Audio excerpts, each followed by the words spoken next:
네, 여러분 안녕하세요. 오늘 이 시간에는 케토제닉 다이어트에 대해서 좀 설명드리겠습니다. 그렇지만 오늘 제가 설명드리려고 하는 것은 케토제닉 식사에 대한 어떤 소개를 하거나 아니면 케토제닉 다이어트가 좋다, 나쁘다, 뭐 이런 얘기를 하려고 하는 것이 아니고요. 케토시스를 중심으로 해서 인체 내에서 일어나는 여러 가지 대사 과정을 좀 이해하고 또 그 이해를 바탕으로 해서 우리가 다이어트라는 걸 좀 더 깊게 이해할 필요가 있다고 생각해서 이 강의를 구성했습니다. 그래서 이제 어떤 특정한 다이어트가 모든 사람에게 획일적으로 다 좋게 적용될 수는 없는 것이다라고 볼 수 있고요. 어떤 사람에게는 굉장히 좋은 다이어트, 적합한 다이어트가 다른 사람한테는 실패할 수밖에 없고 또 여러 가지 부작용을 가진 다이어트로서 작용할 수 있다라는 점을 오늘 이 강의를 통해서 좀 말씀드리고자 합니다. 자, 먼저 이제 이 케톤체에 대해서 설명을 드리도록 하겠는데요.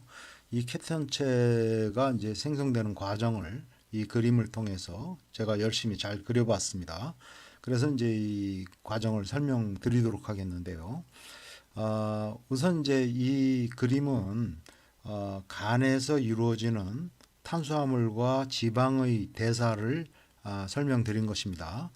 먼저 이제 탄수화물 대사가 어떻게 이루어지는지를 개략 설명드리면 이제 아시는 분들은 다 잘 아시겠지만은 일단 탄수화물은 간에 저장되어 있는 탄수화물 저장 형태, 글리코겐이 당원 분해를 통해서 유기인산, 포도당, 즉 글루코스 6포스페이트라고 하는 것으로 분해되고 그 다음에 이제 혈액 중에 있는 혈당이 간으로 유입이 돼서 또 마찬가지로 이 해당 과정이라는 과정을 통해서 분해되는 것이죠. 그래서 이제 피루부산이라고 하는 최종 산물을 갖다가 생성을 하게 되는데 이 해당 과정의 최종 산물이 이제 이 피루부산이고 또 산소가 충분히 공급되는 조건에서 이 피루부산은 미토콘드리아로 들어가게 됩니다. 그래서 이 선을 따라서 바로 이 아세틸조소 A라고 하는 물질로 전환이 되고 그러면 이제 이 아세틸조소 A는 TCA 사이클이라고 하는 이 사이클에 들어가서 사이클을 돌게 되죠. 이때 옥살로초산이라고 하는 물질과 함께 합쳐져서 결국 이러한 시트르산, 이것을 구연산이라고도 그럽니다. 그래서 이것을 갖다가 구연산회로 이렇게 얘기하기도 하고 또는 이 사이클을 발견한 사람의 이름을 따서 크랩스 사이클이라고도 하죠. 물론 이 크랩스라는 분은 이것을 발견해서 노벨 생리학상을 탔죠. 자, 어쨌든 이 TCA 사이클을 계속 돌다가 여러 번의 산화 과정을 통해서 돌다가 마침내 옥살로초산이라고 하는 물질을 생성을 하게 됩니다. 그래서 이제 사이클을 계속 돌게 되는데요. 이 옥살로초산과 아세틸조소 A가 만나서 이 사이클을 돌게 되죠. 그래서 이제 시트르산을 형성하고 지속적인 이제 산화 과정이 일어나면서 수소와 전자를 방출하게 되고 이것이 이제 엘렉트론 트랜스포트 시스템 그래서 전자 전달계라고 하는 이 과정을 통해 가지고 다량의 ATP를 만들어낸다. 즉 에너지를 생성하는 과정이 일어나게 된다. 자, 이 점이 이제 탄수화물이 대사되는 과정이라고 할 수 있고요.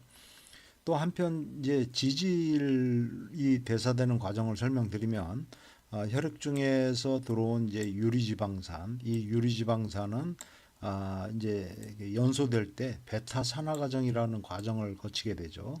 그래서 이제 베타 산화 과정을 통해서 또 다량의 수소와 전자를 갖다가 생성시키게 되면서 이 사이클을 계속 돌면서 아세틸 조효소 A라고 하는 물질을 생성한다. 자, 이렇게 보면 어렵죠. 요 탄수화물, 저 피루부산이 미토콘드리아로 들어가서 바로 전환되는 물질이 아세틸조소 A였는데 지방산도 계속 이 베타 산화 과정의 사이클을 돌면서 생성하는 물질이 아세틸조소라고 A라고 하는 것이죠.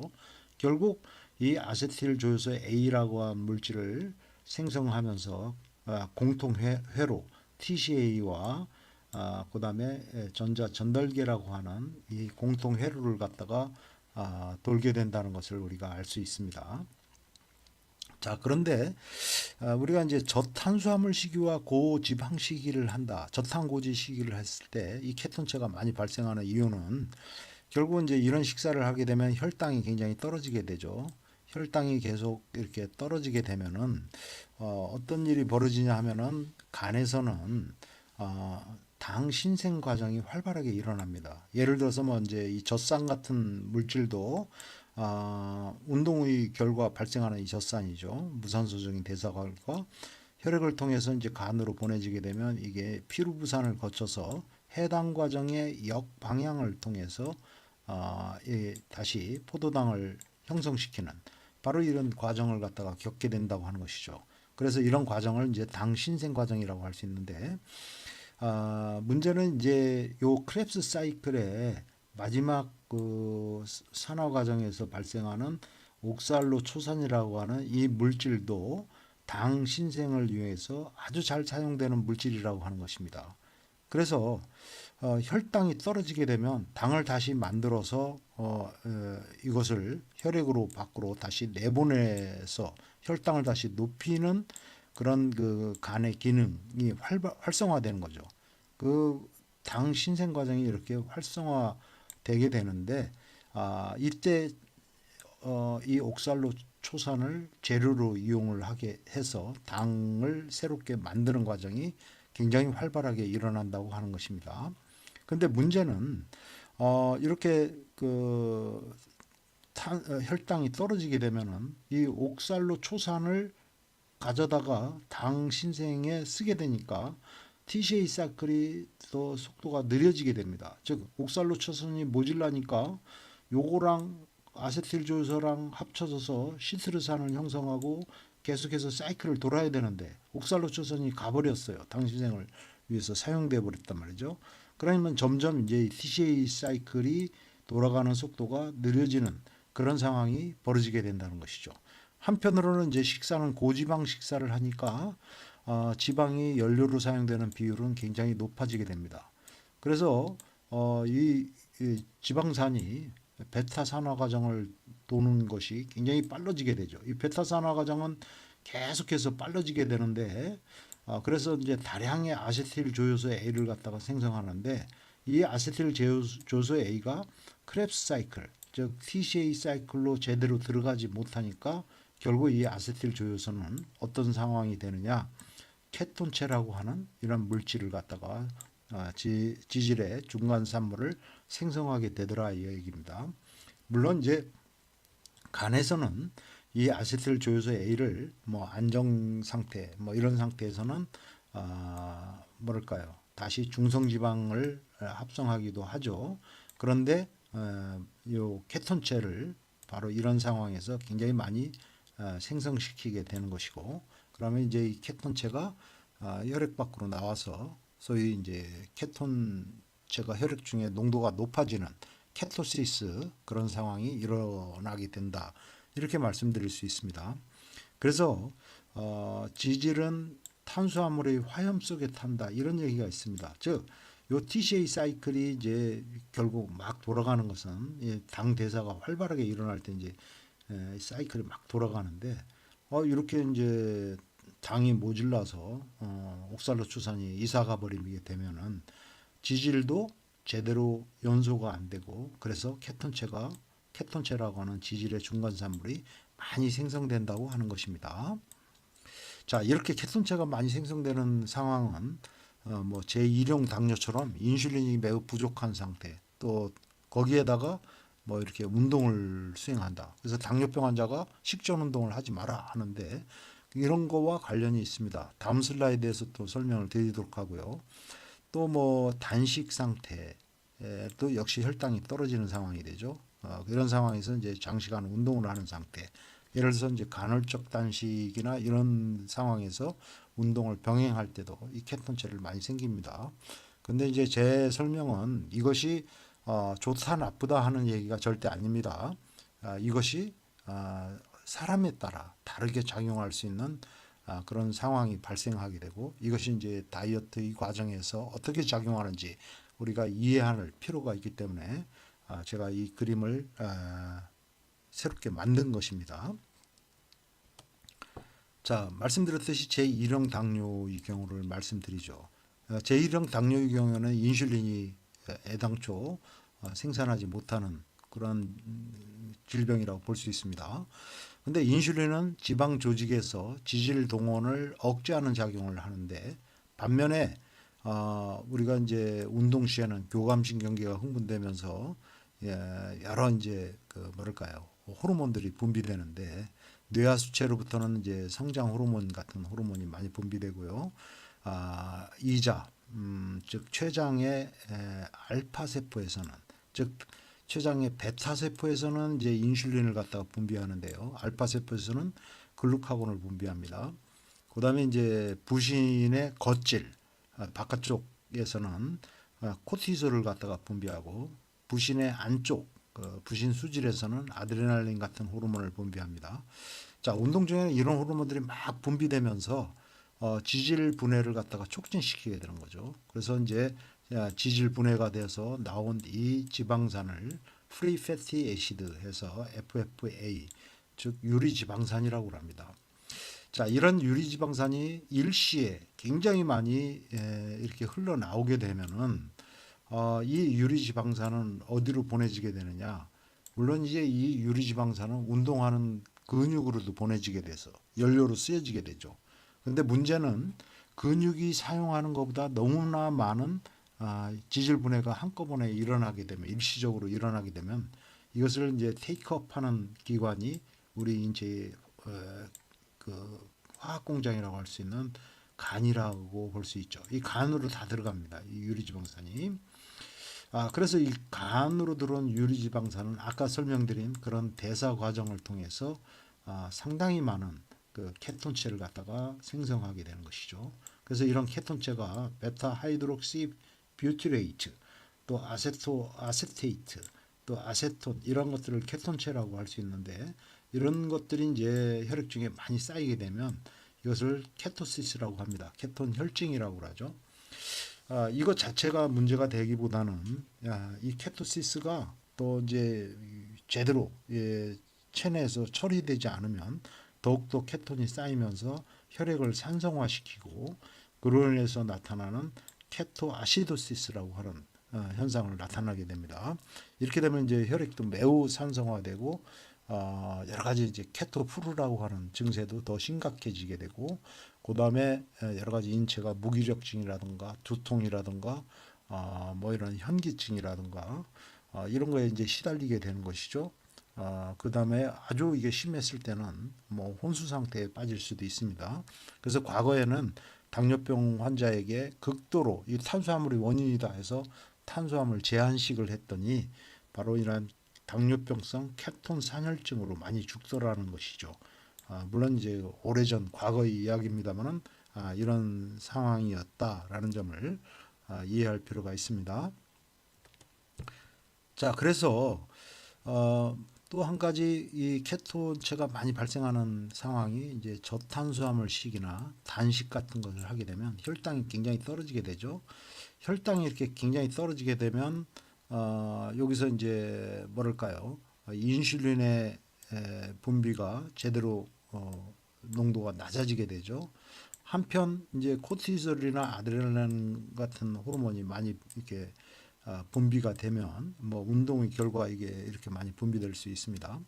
이렇게 되면은 이제 지방 조직에서는 저장되어 있는 중성 지방으로부터 지질 분해가 일어나죠. 그래서 뭐 이제 중성 지방은 한 분자의 그리세롤과 세 분자의 지방산으로 되어 있죠. 이 지방산이 흘러나오게 됩니다.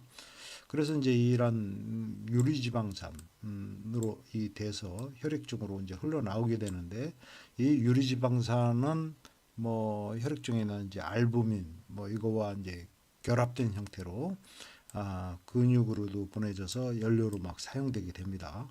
근데 문제는 내 근육이 유리지방산을 사용하는 것보다도 이 뭐랄까요 그 지방 조직에서 지질 분해가 일어나는 속도가 너무 빨라지게 되면 혈액 중에 유리지방산 농도가 굉장히 높아지게 되고 그 결과로 인해서 이제 간에서 다량의 유리지방산을 테이크업하게 되죠.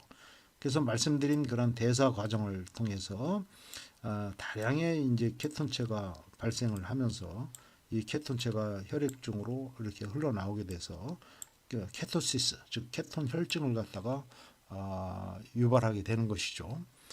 여기까지는 이제 문제가 없는데 이걸 이렇게 케톤 혈증이 일어나서 이런 케톤체가 운동하는 근육으로 이제 보내져서 에너지원으로 막 쓰여지게 됩니다.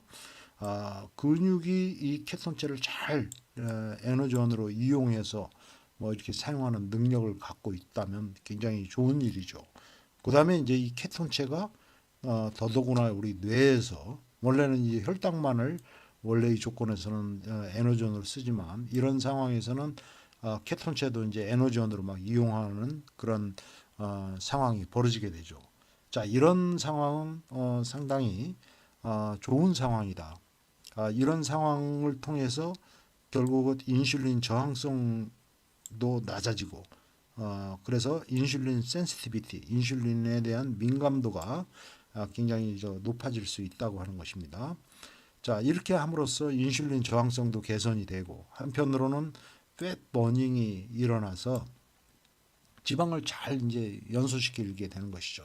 그래서 체중 감량 효과를 잘 이룰 수 있으면 좋은데 누구나 그렇지는 않다고 하는 것입니다.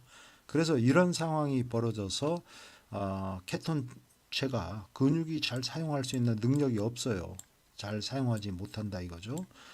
그 다음에 이제 여기도 마찬가지고 그러면 이제 혈액 중에 케톤체가 너무나 많이 쌓여서 혈액을 지나치게 산성화시키는 케토아시도시스, 케톤 산혈증이라고 하는 것이 발생하고 이런 것이 이제 정도의 차이는 있겠지만 케토프루가 아주 심하게 나타나게 하는 그런 원인이 되고 체중 조절이 결국 실패하게 되는 원인이 된다고 하는 것입니다.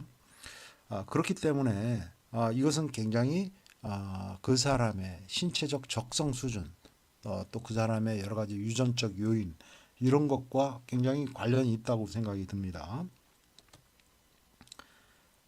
자, 그러면 이제 우리가 운동을 해서 체력 수준만 높이면 지방을 마음껏 먹어도 되는 것이냐, 과연? 제가 오래전 실험이긴 하지만 2005년도에 교신 저자로서 연구한 것이 있는데요. 그 그림을 좀 잠깐 말씀드리면은 쥐를 네 그룹으로 나눠 가지고 정상적인 식사를 하는 그룹과 고지방을 먹이는 그런 그룹으로 나누고 그 중에서도 운동을 하는 그룹과 운동을 하지 않는 그룹으로 이렇게 나눴습니다.